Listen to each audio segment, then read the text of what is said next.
Bismillahir Rahmanir Rahim. Assalamu alaikum wa rahmatullahi wa barakatuhu. My dear friends, pause for just a moment. Everything happening right now, in your mind, on your phone, in your life, set it all aside. Because today, I want to tell you a story. A story that began 1400 years ago, and yet, even now, it speaks to every human heart. In our last episode, we witnessed Abraha, the tyrannical king of Yemen, who marched with an army of elephants towards the Kaaba, determined to tear it down. But Allah sent the birds of Ababil, small and seemingly insignificant, and that entire army was destroyed. That year became known as Amul Fil, the year of the elephant. Dear friends, in that very same sacred year, in a quiet lane of Mecca, a child was born. A child through whom the entire world would change. Hazrat Aminah, his blessed mother, would later say, "When he was born, I saw a light that illuminated the palaces of Seerah. A light that rose from a small lane of Mecca and 1400 years later still shines in the hearts of millions." That same night, the world trembled.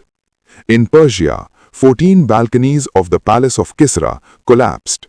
The fire temple, which had burned continuously for 1,000 years, was suddenly extinguished. And Lake Sava, which had never gone dry, dried up that very night.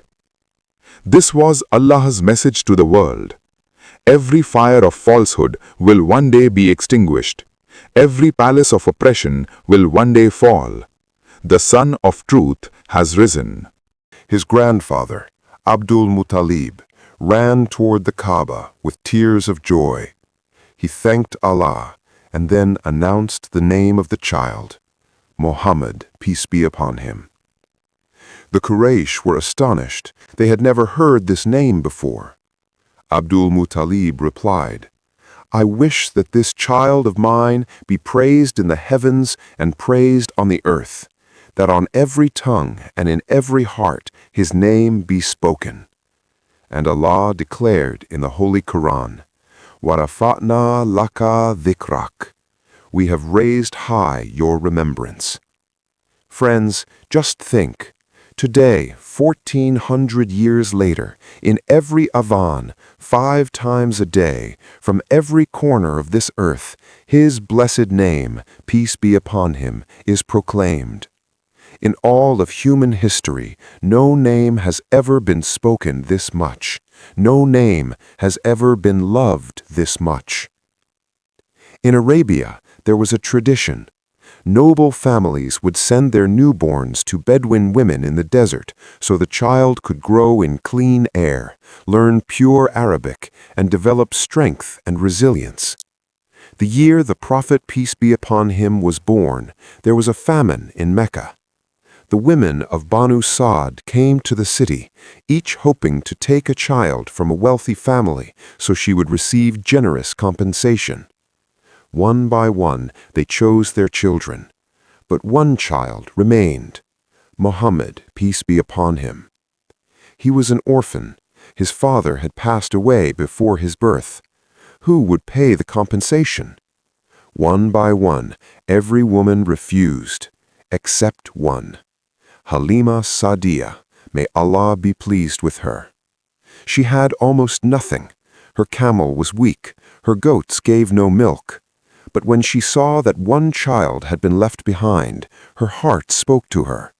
"I will not go back empty-handed. I will take this child. Perhaps Allah will place blessing in him."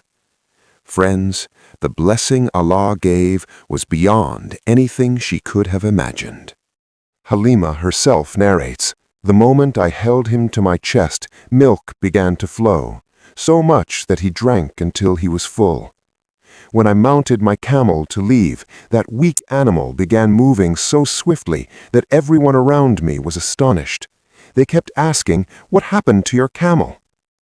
Back in the desert of Banu Sa'd, her goats, which had not produced a single drop before, became full of milk.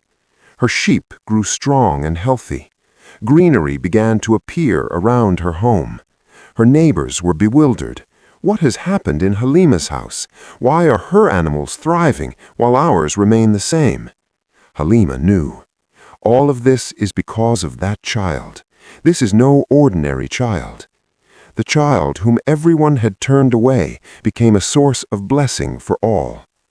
The Prophet ﷺ was 4 or 5 years old, playing outside with the children of Halimah, when suddenly 2 figures dressed in white appeared before him.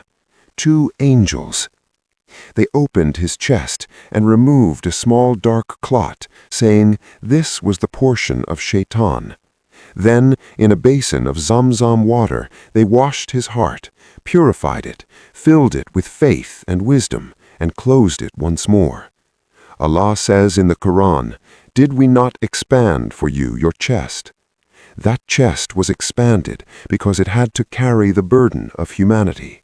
That heart was purified because it would become the most merciful heart to ever beat upon this earth. Allah was preparing His Prophet before the mission had even begun. A few years passed.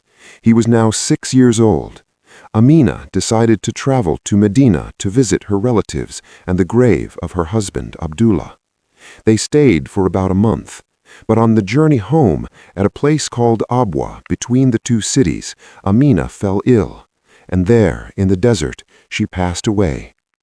Imagine a 6-year-old child standing beside her mother's body, not understanding why she would not wake up. Ayman took his hand. They began the long journey back to Mecca. The road was long, the heat intense, the heart heavier still. But above them was Allah, watching, protecting. Did He not find you an orphan and give you shelter? Why would Allah allow His most beloved Prophet to experience such pain?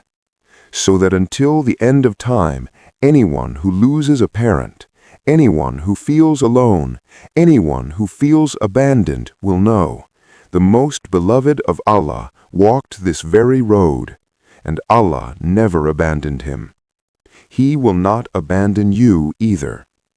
His grandfather, Abd al-Muttalib, cared for him deeply, but when the Prophet was 8 years old, he too passed away. Before his death, he entrusted the child to his son, Abu Talib. Abu Talib accepted that responsibility with love.